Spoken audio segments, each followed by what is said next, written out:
Tales of adventure can take so many shapes, sizes, and flavors, wouldn't you say?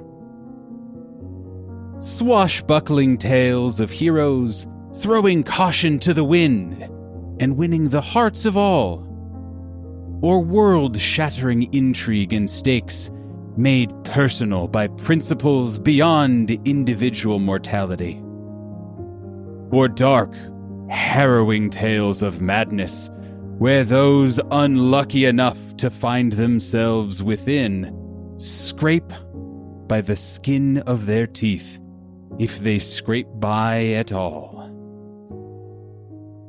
That variety and the fundamental truths they uncover is part of what makes adventure so grand.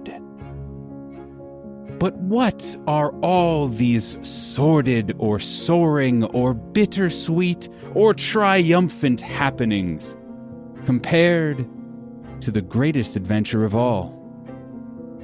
That of mortal connection, or love, or barely concealed but intense feelings, or propriety, or should I better say, or best say, romance.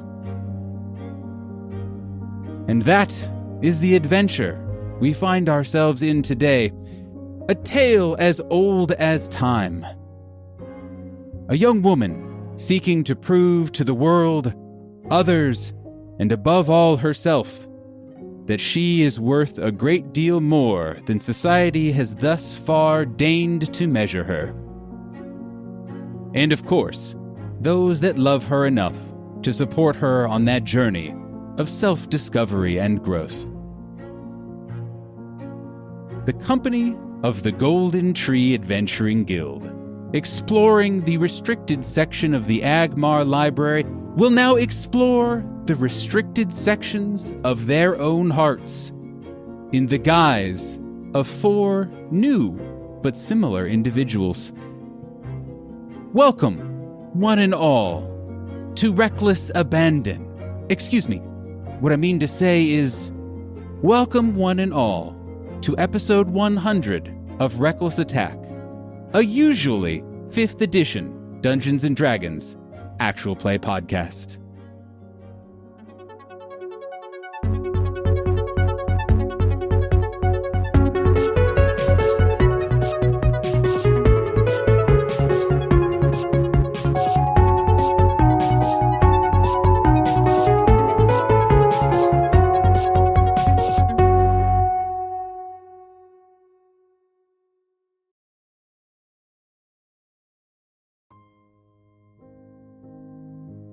As our guilders step through the latest and final gateway to obtain another final book, a change occurs.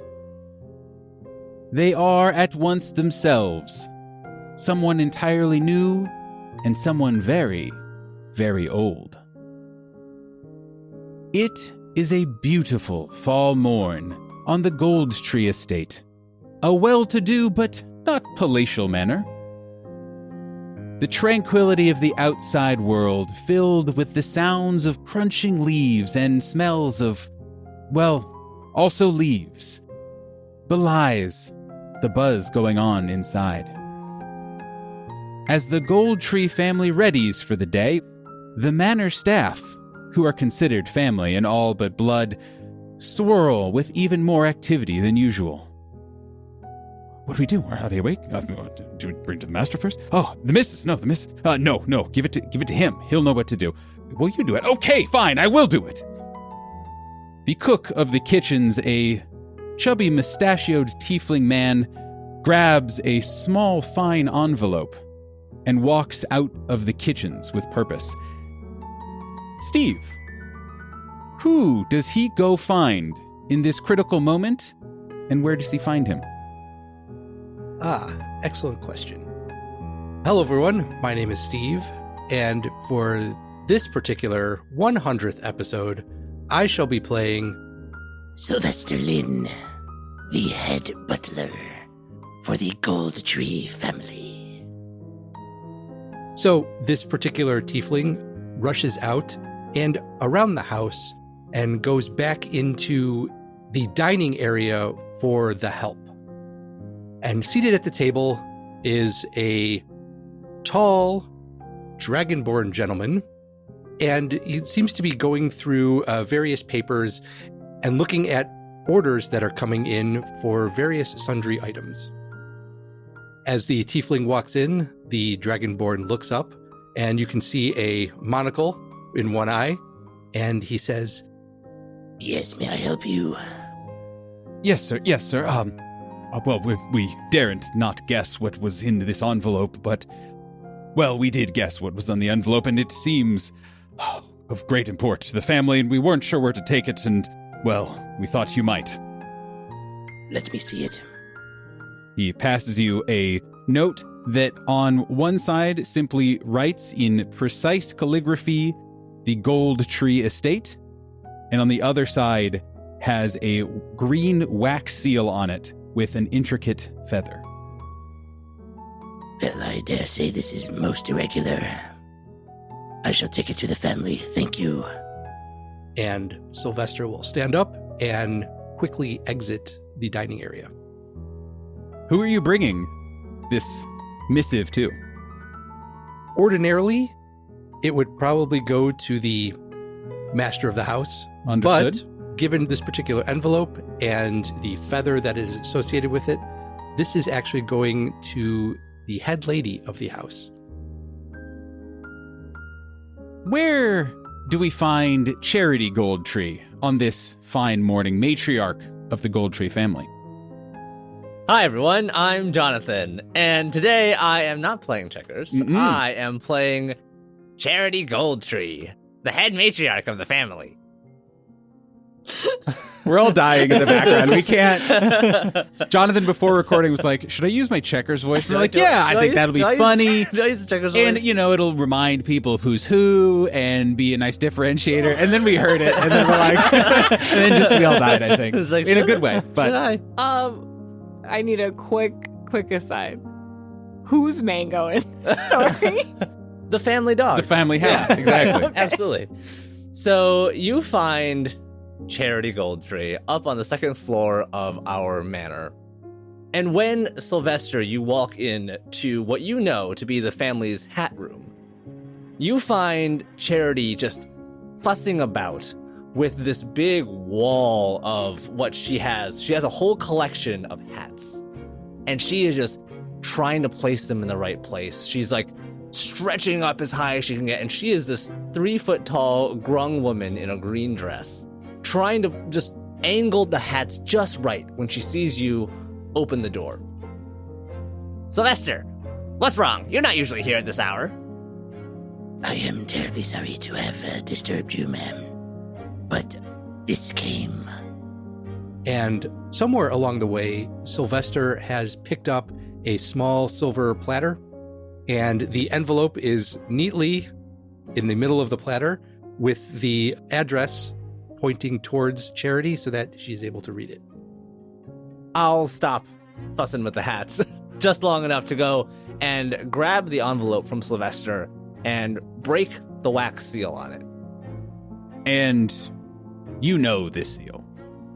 This is a seal you have been anxiously awaiting to see Okay. for months. So the mere glimpse of it in this moment captures your attention. Sylvester, when did this get in? Only a few minutes ago, ma'am. And you didn't think to bring it to me faster? I'm terribly sorry, ma'am.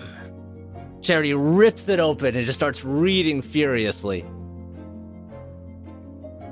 As the lady of the house pores over this substantial piece of mail,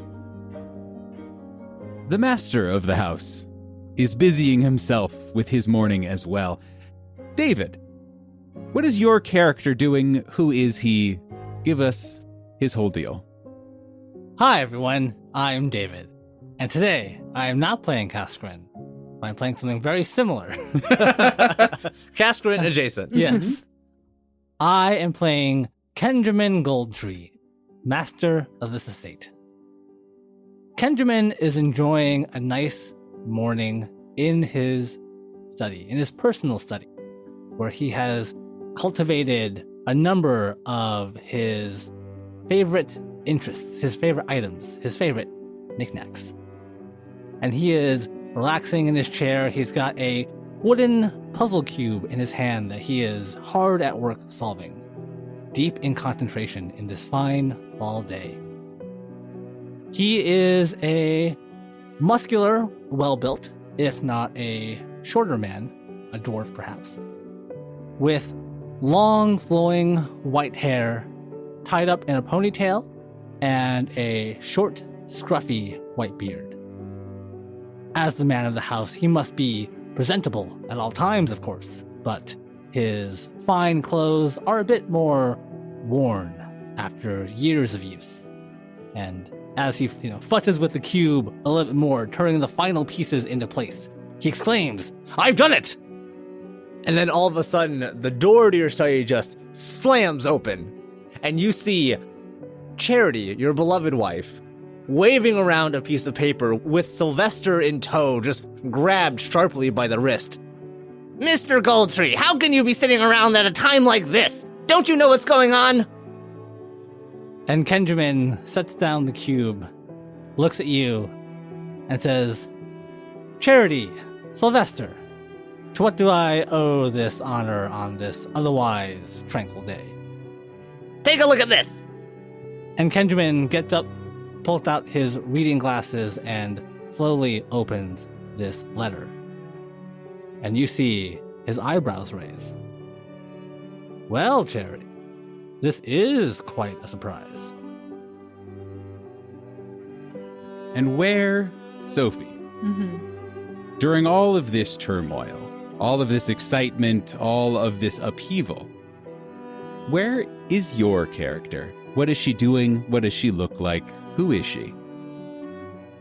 Well, Violet Goldtree has known her parents' routine for several years and knows that they will not break their fast for at least another hour. So she has learned to take a morning stroll, as this is her time to herself before her mother, Charity, finishes fussing with her hats, and before her father finishes with his puzzles. As they both do. Yeah. Every morning, Every morning. unfailingly. Right. Yep. So she is out for a stroll. Each day she tries to take a different path. No matter which path she takes, though, it is uncanny because Sylvester can always find her, no matter what. Has been able to her whole life. She is just taking the morning air and finds a quiet, peaceful tree to sit down and start reading her books. I would like to posit this. I feel like I am mostly directing it in one particular direction. Sure, Jonathan. right. Yeah. How is Violet's tranquil morning routine interrupted? We'll say without any leading adjectives. So, Violet, your tranquil morning day is broken by the sound of approaching horses, of all things. Violet looks up from her book, like straight back against the tree, and kind of gathers her long dress around her and leans around the tree to peek at who could be approaching so quickly this morning, as visitors are not likely to come this early. And you can pick out the sound of your mother's voice from anywhere. And you know the tone of these exact same hoof clops. Yeah. Right. It's Daisy, the estate's pony. Oh, I thought we were canonically changing Mango to the the Charity's trusty Oh, steed. Mango Yeah. is every animal Yeah, in this right. story Yeah. for the rest of There's time. a horse with a light green tint. If we mention any animal of the Goldtree estate, it is actually It's Mango. Mango. Just know that it has big bulging eyes every time. Terrifying. I'm imagining a horse with just mango eyes, just like licks his eyeballs. Yep, a big, like an Irish wolfhound, right. big, just bulging eyeballs. Every butterfly you see, it's Mango. It's really distressing. All the flowers, all the trees. Yeah, wow. A single Stop organism. now, please. There's a single orchid that is Junior. Yeah. But, You hear Charity's shrill voice pierce the otherwise relaxing day. Sylvester! Sylvester, where is she? This way, madam. I shall show you. Time is of the essence, Sylvester. We Yes, have of to find course. her. Of course, madam. This way. and since you're peeking around the tree, Violet, you can see both your parents and Sylvester, the head butler, approaching you. And as they get closer and as your parents see you, they kind of move ahead of Sylvester. But having done this several times before for other reasons, Sylvester kind of gives you the hand signal that this is good news. And Yeah. you are not in trouble or in going to be punished in any way. This is good news. Yeah, I imagine Violet, when she peeks around the tree, registers her parents and then looks directly, makes eye contact with Sylvester of like, what is happening right now? I feel like this is what happens at the Gold Tree Estate every time a piece of mail shows up or something. Your uncle has just written me the Right. most interesting letter. Violet, where are you? You have to hear this. And Charity rushes off of the back of Mango alongside Kenjamin Goldtree. And Kenjamin looks at you with that kind of fatherly, like, not smugness, but he's like looking at you like he's also excited, but not really showing it too much. Yes, dear. This is actually quite a unique event. Show her the invite. Show her the invite. And I'm just pushing Kenjamin towards Violet. Onward, Yeah. yes. And Kenjamin just walks at his normal pace. Is not moved at all. Yep. Violet like stands up, brushes her dress off, and has her hair, though Val's hair normally is quite short, has mysteriously grown Of course, naturally. to flowing locks, and so she will kind of fix it back up and pin it up to the style of the day. Important question. What color is Violet's hair? Because I'm imagining Charity's hair as just like bright red, like a flame atop her head. If that is the family characteristic, I'm fine with Violet's hair also Guys, being guys, red. Look, I don't want to get into the biomechanics of Rixia in this moment, but right now, as far as the fiction is concerned, a grung and a dwarf had a human baby. So you can make whatever hair Human color. asterisk baby. Well, That right. is why it's Exactly. an asterisk baby, yes. And Kenjamin reaches into his pocket and takes out a slightly crumpled invite with the wax seal broken and hands it to you. Violet will take this, and as she normally does and has been trained and practiced to do, she will read the invitation aloud. The company of the Gold Tree family is requested at Feathertop Manor for the Emerald Gala, hosted by Lady Florentina Feathertop and her beloved nephew, Sir Quincy Feathertop. Violet reads this out loud, and it takes a moment to sink in. Of like, wait, the Emerald Gala? It's here? Already? Apparently so. It seems to be quite a auspicious event, wouldn't you say, Violet? I'm surprised the Gold Tree family got an invite this year. What are you talking about, Kenjamin? Of course we got invited. Do you know how hard I worked last year to get us this? Violet, this is your chance. This is the moment I've been waiting for my whole life. Your whole life? Your whole life, Violet. This is the moment you've been waiting for your whole life. You and Quincy, this is the moment. The moment for what, Mother? Oh, you know. You know. I think Violet does not respond and just like looks to the side and like side eyes Kenjamin of like, Dad. Dad, I thought we talked about this. What your mother means to say, Violet. Sylvester, why don't you take this one? I love that this family dynamic is 2 dads and a mom for Violet. But also, is that not the regular dynamic of the Golden Tree Guild in a great many ways? Just like shifted one over, you know? Right. Yes, as you say, sir. This is a great honor, Violet. The gala is the event, and yes, it would be proper to go. I couldn't have said it better myself. Sir, I believe you could have, yes. That is correct. The Emerald Gala. It is the, pardon the pun, jewel of the social season each year. Only the most interesting of guests and most prominent of families are invited to a week-long event of multiple activities, multiple balls, social events, and a great many other things. As the family reads and rereads the invitation, they realize that it will be held in only 1 week's time. They have but a few days to prepare, to get ready, and to get on the road. This year's theme, the invitation explains, shall be Saints and Demons.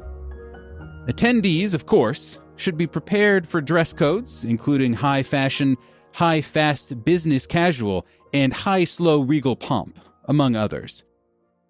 Can I clarify what high, slow, regal pomp? No, no, you cannot. If you don't know, you don't know. If you don't know, you should maybe send the invitation back. And Charity just looks at you, Violet, like, oh, I know. I know. I've done the reading. Right. We'll get you ready. Don't you worry. Sylvester will turn to Charity.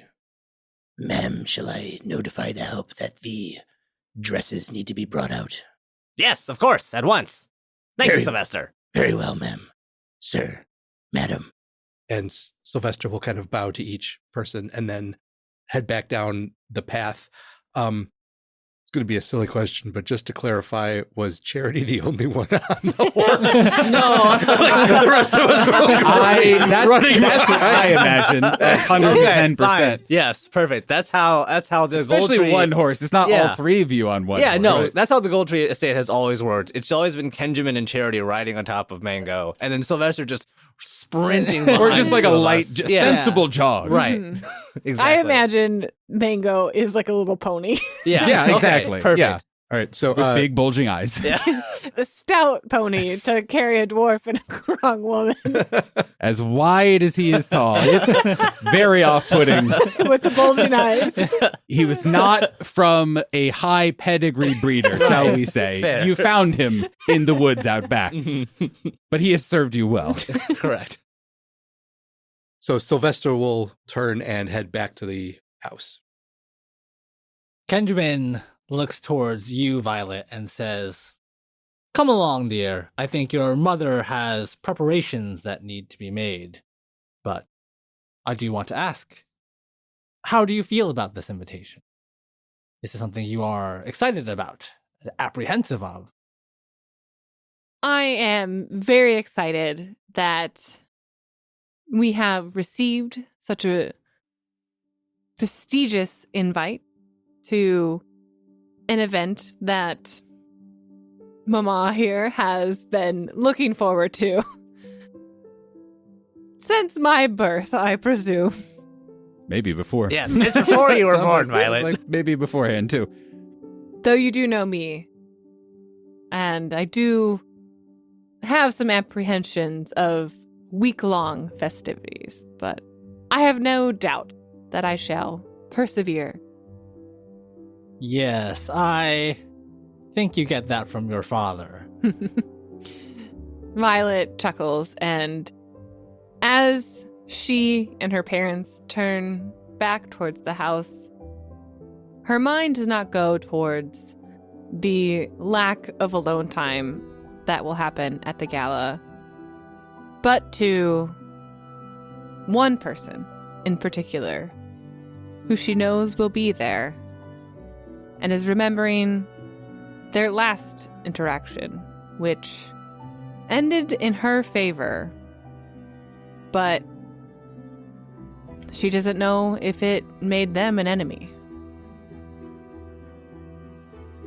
And so the Gold Tree estate whirs into a frenzy of activity and preparation. A few days of final dressmaking, of packing, of chartering, of coaches and such, and making general arrangements that come with having such a prominent estate are all taken care of over the next several days. After much preparation, the Gold Trees head out. I'll ask, what are you guys traveling in? Is Loyal Steed Mango pulling Yes. the family carriage? Who all is coming with you? And what does the Gold Tree family wagon look like as it goes over the road for several days? So I will say Charity Goldtree never goes anywhere without the trusted family butler, Sylvester Lynn. So obviously the two of them are around. Naturally. And of course, the family wagon is being carried or is being pulled by the trusty steed, Mango. Or carried, Yeah, whatever. yeah, He's very right. squat. We've Yeah, established it. Right. He is a very dense child, so is capable of pulling the wagon all by himself. Is that why it takes several days? Yeah. Yes. Everyone else got there like 4 days ago, and we just Yep. show up on the 5th day. No, we just have to leave early. Oh, sure. Yeah, yes. yeah. I'm imagining that the Gold Tree family has several wagons. Actually, well, At least two, Yeah. probably. Well, they have a wagon for about town. They have the weekend Yes. wagon. They have the road trip wagon. A wagon for all occasions. And the racing wagon. Yes, naturally. The Mad Max wagon. and so this is probably like, a well-covered canopy, like the wagon that you take when you're going to... It's the hardtop wagon. Yeah, you know? exactly. Fully covered. And so Kenjamin Goldtree is sitting next to his lovely wife, Charity, as he stares out the window and futzes with his puzzle cube. He is like making small talk to Violet and Sylvester. I feel that Violet is earnestly attempting to read quietly, and her father is fully okay with the occasional, yes, of course. The participatory Yeah. kind of, Because I feel like it also might just be like, he normally is just talking out loud to himself while solving his puzzles. And like, is happy to have some company. And that's great. But Violet's mouth it will not be satisfied with No. the same level of participation. No. And I think requires the full attention of everyone in this close quarters Yes. carriage. And I think a lot of that conversation, too, as we get closer to the Feathertop estate, is Charity just fussing with your hair, your hat, your meticulously crafted, what was it, like high-low pump? High, slow, High, regal slow- pump. Yes. Wow. Yes. That I is might indeed. not know what the dress code is, but I remember. That's, I mean, I don't, Yeah. and I wrote it and said it, so. And she has spent the past several days with you just making sure that this dress fits perfectly to attract the attention of a certain young Quincy Feathertop.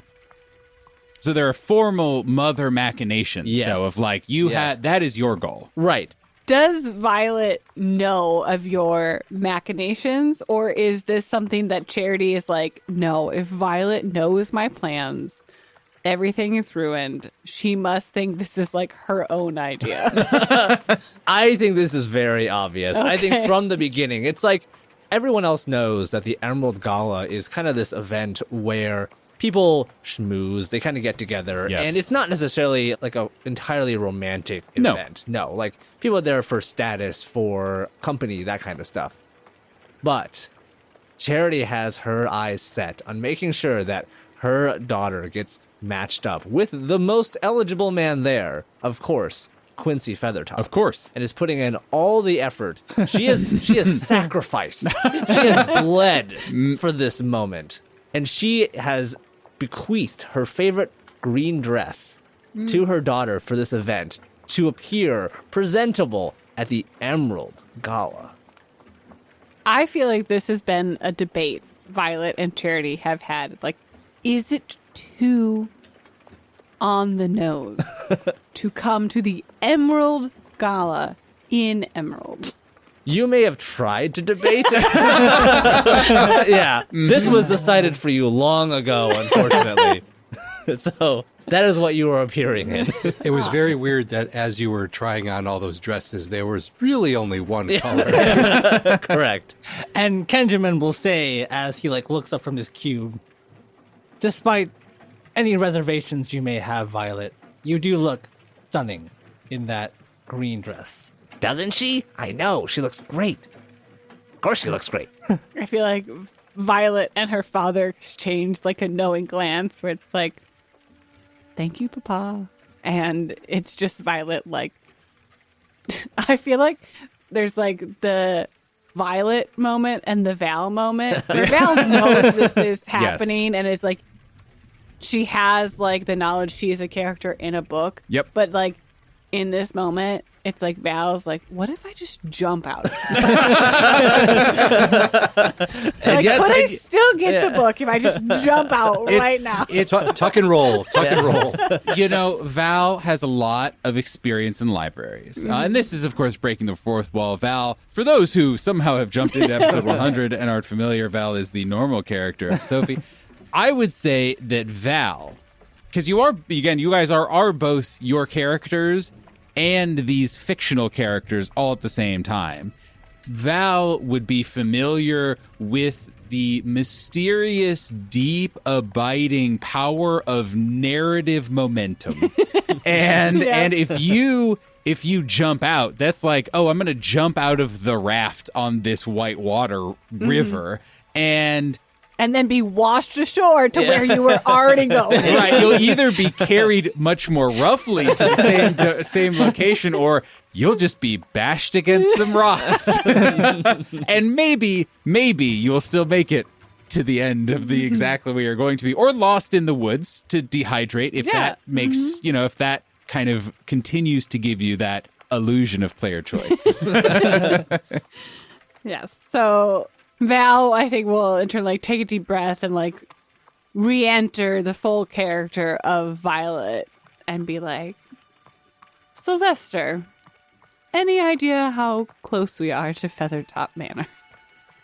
Yes, ma'am. I believe we are only but a day out. Thank you. And Kenjamin, after, I imagine, a while where the conversation has lulled a little bit, will turn to Sylvester again and say, Sylvester, have you heard of this latest drama with the Fitzhughs? I believe that one of the young women of the Fitzhugh family, what was her name? It was Jocelyn Fitzhugh, dear. Right. Jocelyn Fitzhugh. Yes, I believe she got in a bit of trouble, but can't seem to remember what it was for the life of me. Yes, sir, I believe she ran off with one of these servants that she fell in love with, sir. I believe that is where she earned the suffix perfectly. Jocelyn Fitzhugh perfectly. Oh. And that's this week's 100 episodes. How do you even Good get run. What is I can't tell if it's dirty. Seems inappropriate. It does, but you can't figure out why. That's the I have a clear picture as to why. Thank you. That's the kind of the regency of well, obviously we don't have the cultural context for what this means, but the people of the time, they get it. Mm-hmm. And Kenjamin, trying his best to keep it in. Yes, that Jocelyn. I dare say her choices may make things difficult for her sister in particular, Kimberly Fitzhugh. Well, sir, I'm sure that while that may seem the case now, given time, I'm sure it will blow over much like anything else. I think, Father, you underestimate the force that is Kimberly Fitzhugh. And the court does not forget. Well, I'm sure we'll hear more rumors about Jocelyn and Kimberly when we get there. So Sylvester will kind of sit back, and similar to the Violet-Val dynamic, there are kind of two almost at odds consciousnesses inside Sylvester. One of them is Sylvester Lynn, the head butler, and the other is Selv Asterlin, who is trying his hardest to remember which utensils go where. And so he keeps starting with the outside and just this mantra in his head of Dessert spoon, dessert fork, soup spoon. Soup fork. No, not the soup fork. No, I just love the idea of Checkers somehow in this library universe mind link into Selv's mind and be like, it's soup fork. It's always soup fork. It's always soup fork. Don't forget the soup fork. Sal, don't forget. You need it. You're going to look stupid if you forget the soup fork. The soup fork, right? The soup fork. No, there's... How do you... No. So there's just this quiet kind of, while trying to maintain propriety and stoicism, there's still this part of him that is trying to figure out which utensils, number one, go where and what he's supposed to be eating with at what particular time. Because Sylvester knows, but Selv has to concentrate on it to get that information. I feel like every so often we see Sylvester like twitch, like I twitch. Or there's like a loud bang from outside, and you see like Sylvester will just like into like a combat stance, and then just be like, "What am I doing?" Sylvester, are you okay? Did you forget your soup fork at home? No, sir, I packed an extra. Good man.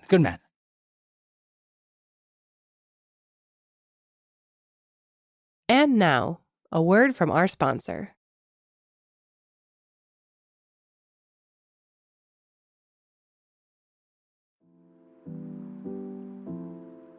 Hey everyone, Jonathan here with the midroll. If you're looking for the hottest frog memes around, join the Reckless Attack community on Discord. You can find a link to it in the show notes of our latest episodes or on our website, recklessattack.com. Want to support the show? Tell a friend, or check out our Patreon at patreon.com/recklessattack, where you can get access to our behind-the-screen talkback show, as well as our new Reckless to Snack series, where we eat snacks, hang out, and just talk about whatever's on our mind. Thanks so much for listening to us, and we hope you enjoy the rest of the episode.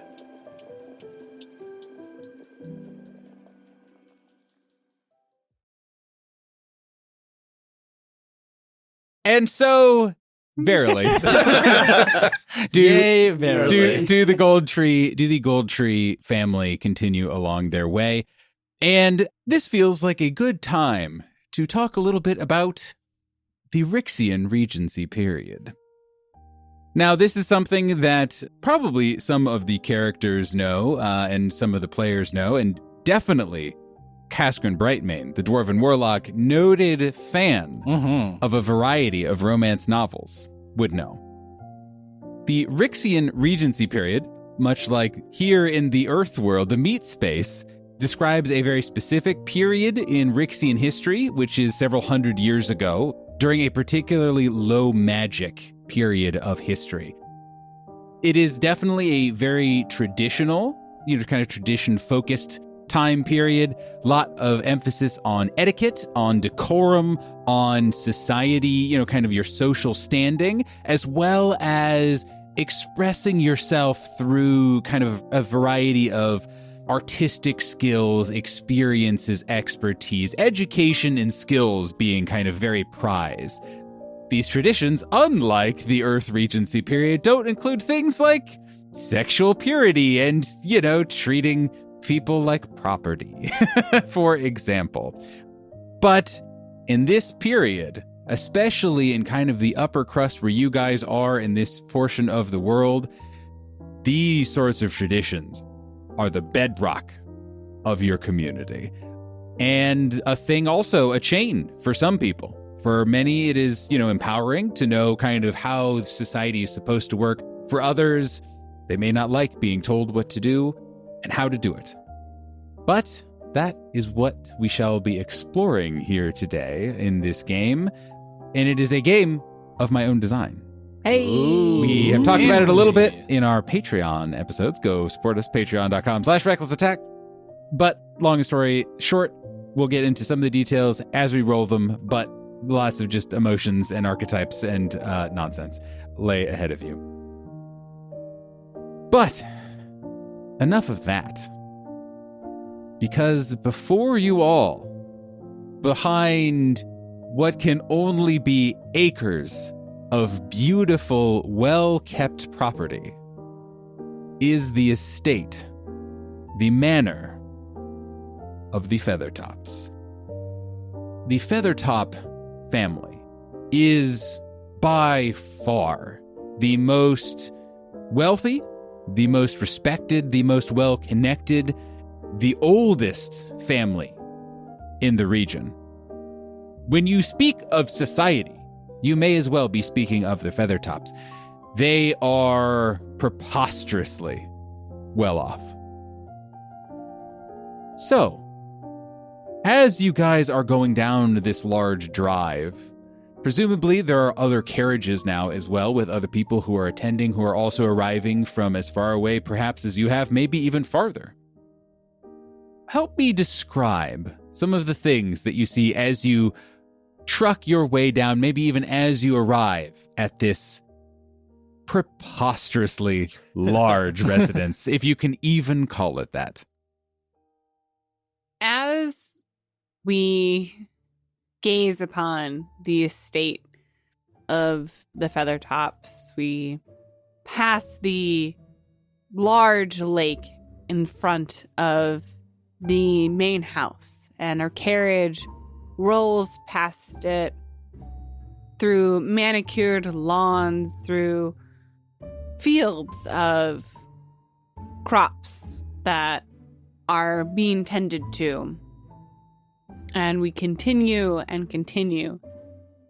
As we get to the main grand building, we see that it's actually not the main house.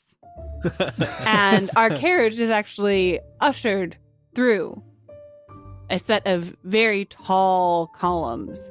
And we actually enter into a rotunda that is this pantheon, like this covered, I guess, pavilion. Mm-hmm, totally. But like it is like a Buckingham fountain. Absolutely. In the middle of this rotunda that is just to receive carriages. Like this is the size of the Gold Tree home, and it is their garage. Yeah. Mhm. Yes. Mhm. Yep.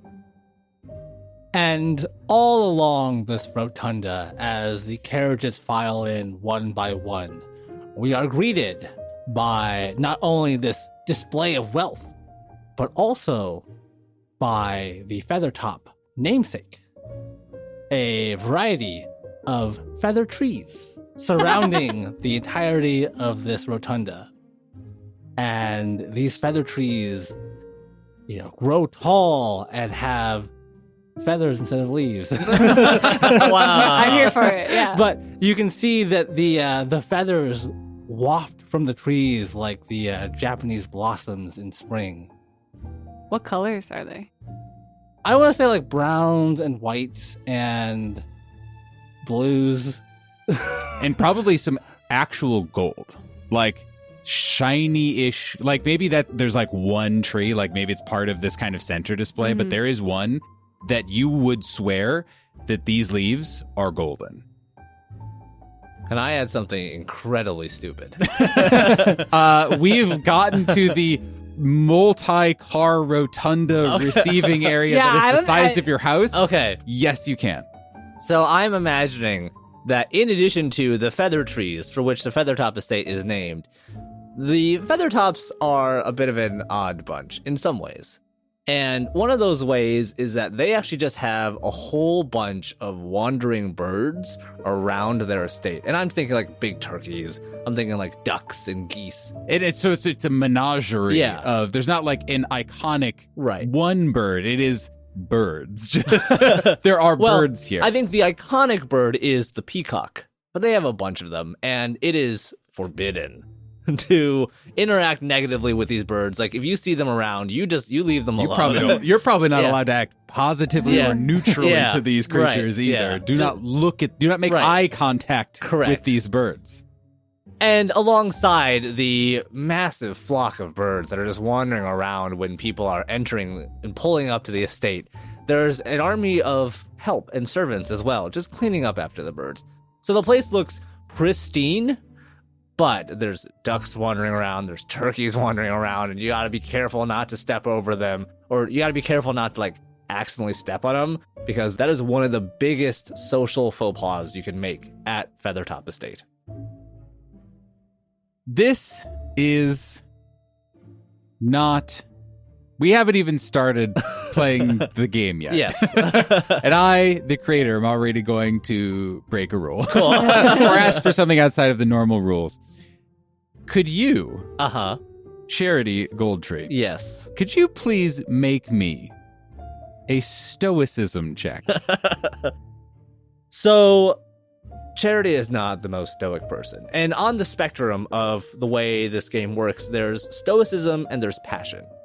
And I, Charity, am a very passionate person. You know? Naturally. Yeah, given the way that I interact with my family, with my friends, I'm a very outspoken individual. So stoicism is not easy for me. I am only rolling a single d6, and this, I understand, is a dice pool game. So a single d6 is about the lowest that you can It is, realistically roll. in Yeah. fact, the lowest. Yeah. I have decided you can't have a 0. Okay, thank so you. I would actually be adding some difficulty to what I'm actively asking you to do, but you just can't go any lower than what Okay, you have. So cool. roll me a d6, please. And I rolled a 1 on that d6. That is a critical failure. Oh, great. But really, you were not rolling for Charity. Uh-huh. You were lightly rolling for Checkers and Charity. Okay. Because one of the birds Oh. is very familiar to Checkers in an instinctual kind of way. In that it is, how best to describe it? Kind of like dire ostrich. Yeah. Is that a fair way of kind Yeah, of putting like, it? Yes. And somewhere deep inside the recesses of Charity's mind is a primal urge to run away. Uh-huh. And you have critically failed this in this not most dire moment. This is obviously, you're not even really technically making your first impressions yet to everyone, but there are people here. How does Charity react to this kind of sudden panic? So the first impression is always important, right? People, when you first step out of the carriage, that's the first time people get to see you. They see your clothing. They see the way that you present yourself. Mm-hmm. And Charity, instead of kind of stepping out of the carriage with this regal manner, you just see her hunched over, just muttering her to herself. Just where is it? Where is it? I know it's here somewhere. Benjamin, where is it? Did you see it? And just grabbing your sleeve, I know it's here. I can't say I have the foggiest idea to what you're referring to, my dear. At this point, Sylvester will actually take a shawl from inside the carriage and drape it over Charity's shoulders and say, Ma'am, yes, your shawl is right here. Oh, it's my nerves, Kenjamin. Thank you, Sylvester. I appreciate it. Of course, madam. My nerves are getting to the better of me today. And she looks a little bit more feeble than she usually does as she walks into the estate. One of the attendants actually steps up to you guys as you are kind of starting to exit your carriage in this line of other carriages. It is a very efficient system. Mhm. They are moving these carriages, what kind of handful there are, very quickly and efficiently. I'm talking Disney World, getting off the Haunted Mansion level of we keep it moving.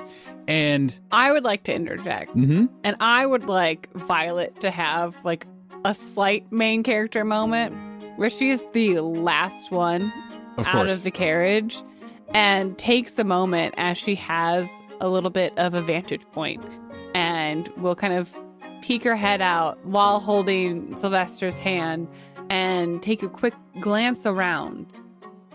Maybe not quick, as she is scanning the crowd and also trying to be seen by the crowd.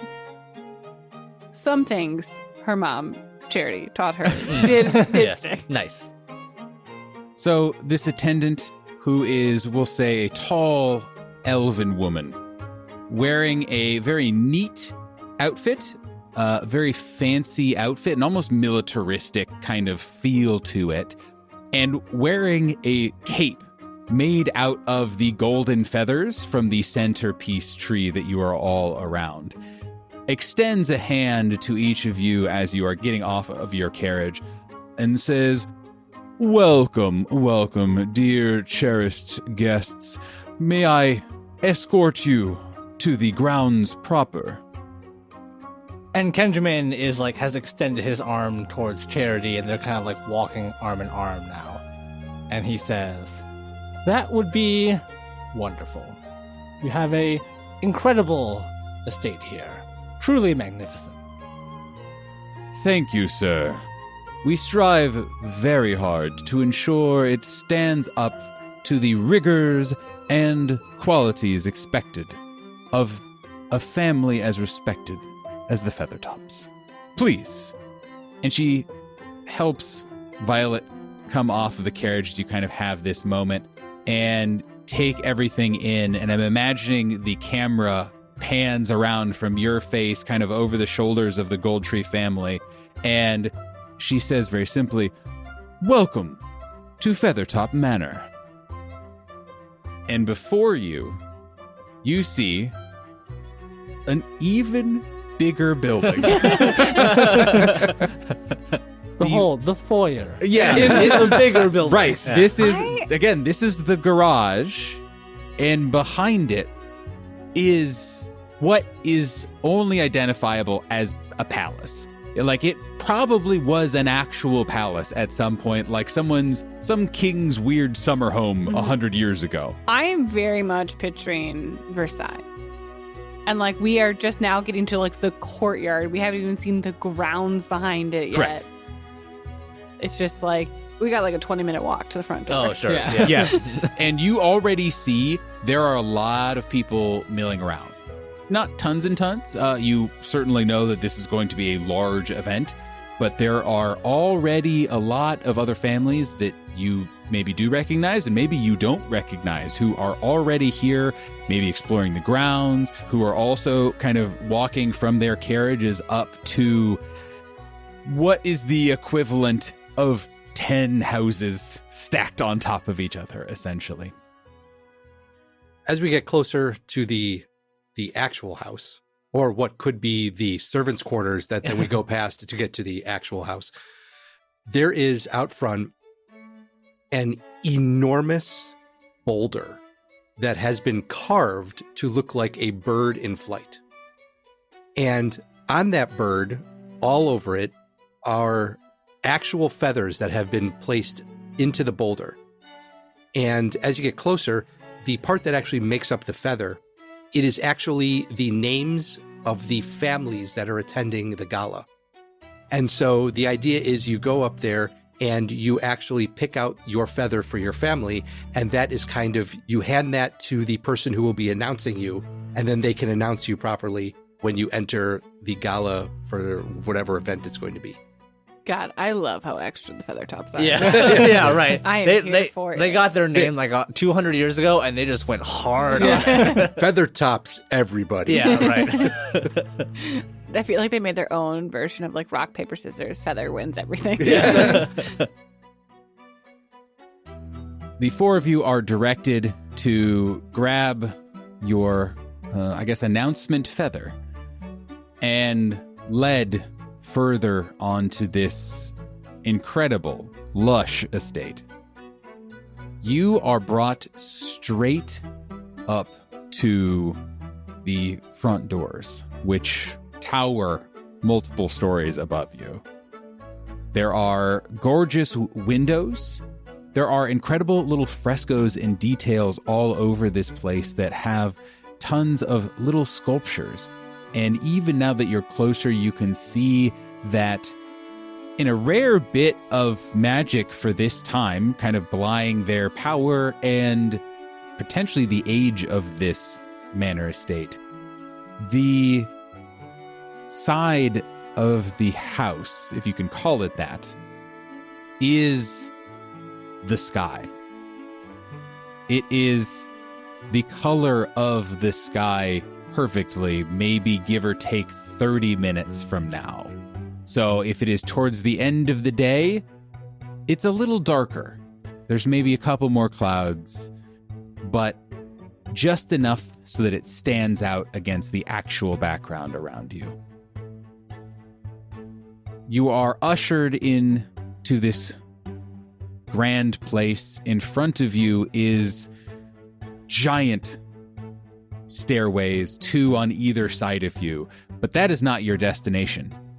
You walk past these giant regal staircases with pieces of art everywhere. A perfume smell hits you, and this feeling of perfect temperature all at once, and you are stopped outside of a double door on the other side of this entrance. The attendant takes your feather from one of you and hands it to another attendant. The first attendant bows, and she turns and starts walking back out. The second attendant looks at you, bows, stands upright, opens the door slightly, passes the feather into another attendant, closes the door, and bows to you, and then steps to the side. You have just enough time to brush off any bits of road dust, to touch up makeup, to do whatever it is that you care to do, and you would have known that this was happening. You've had some time to kind of do a little pit stop ahead of time, 15 minutes out. I feel like this is where Charity busts out like a fanny pack. Like like the wedding planner emergency fanny pack that is carried around on wedding day and is just like combing over Violet. Yes. Yep. Like a wedding coordinator would do, like right before a bride is about to go down the aisle. Absolutely. Absolutely. This is just a smaller version of Charity's wedding go bag by the door in case Violet... In case a wedding breaks out. I feel like that is not at the door. Sylvester is made to carry it everywhere he goes. In case a suitor comes by. Yeah, asking for your hand in marriage. Like, Charity is ready. The second Quincy appears, Charity is ready. Yes. The go bag must be within 3 steps of Sylvester At all times. Just handcuffed to his wrist. Yeah. Last touch-ups are done. Shirts are unruffled. And all of those last minute preparations are done just in time for you all to hear a booming voice on the other side of these doors say, "Presenting Charity and Kenjamin Goldtree, escorting their daughter, Violet." And the doors swing open simultaneously, and inside of this room, as you are kind of ceremoniously, unceremoniously shoved through this door, is a grand ballroom. There are already 100, maybe 200 people here. They are on the floor in front of you on either side, kind of making an aisle. There are people up on an overlooking second floor that are already mingling and chatting, maybe sharing drinks, sharing laughs, and whispers. And everyone turns to look at you as you are presented. At the end of this procession are 2 people seated on a dais, both overlooking the festivities. Now, I would like to invite Sophie to please describe what Quincy Feathertop looks like. Quincy Feathertop is fairly tall for the woman sitting next to him. You can tell is quite, we'll say, I don't know, like demure. Mhm. And he's doing his best to stand stoically and at attention, but there's an air that he is over this. Like he is bored and could be doing something better with his time. He has light brown skin and wavy dark hair that ends at his shoulders. It's kind of swept back. He has a short, well-kept beard. And if someone were to look very closely, could probably see indents on his nose that might align with glasses and somebody who wears them quite frequently, but are not appropriate for such a formal occasion. And formal it is because he is kind of wearing a dressier version of what you guys saw some of the attendants wearing, except his is shock white. There are almost no details other than a little bit of gold filigree here and there, but he is also wearing a cape made of the feathertop tree plumage, I suppose. But his is also stark white, just going all the way down to the ground. He is, again, looking very bored, but notices when the gold trees come in. But so does the individual sitting next to him. She is an older woman who also has presumably dyed black hair, pushed back, hair cut just under the jaw, with severe eyes that are immediately appraising everyone in the room. She is wearing a much more ornate gown, black and red, with lots of feathers and filigrees in different shades, almost like a feathery inferno. This is Florentina Feathertop, lady of the estate, aunt of Quincy, and the most important person in this room. As you all step into this place filled with other members of high society, you hear Florentina's voice ring out just above the din, which naturally quiets as she speaks and says simply, "Welcome to the Emerald Gala." And that is where we'll pick up next week. Happy episode 100, everybody! Episode 100! Bye, everyone. Bye. Bye.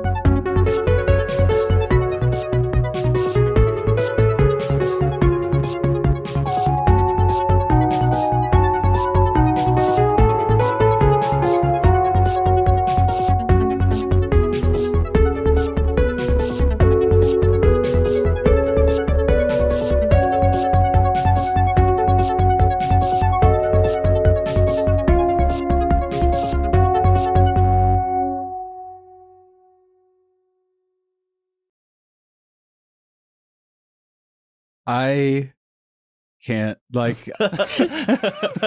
just imagining, anyway, we can cut this. Just imagining just Donald Sutherland sitting in his exact Pride and Prejudice office, but just doing a Rubik's Cube.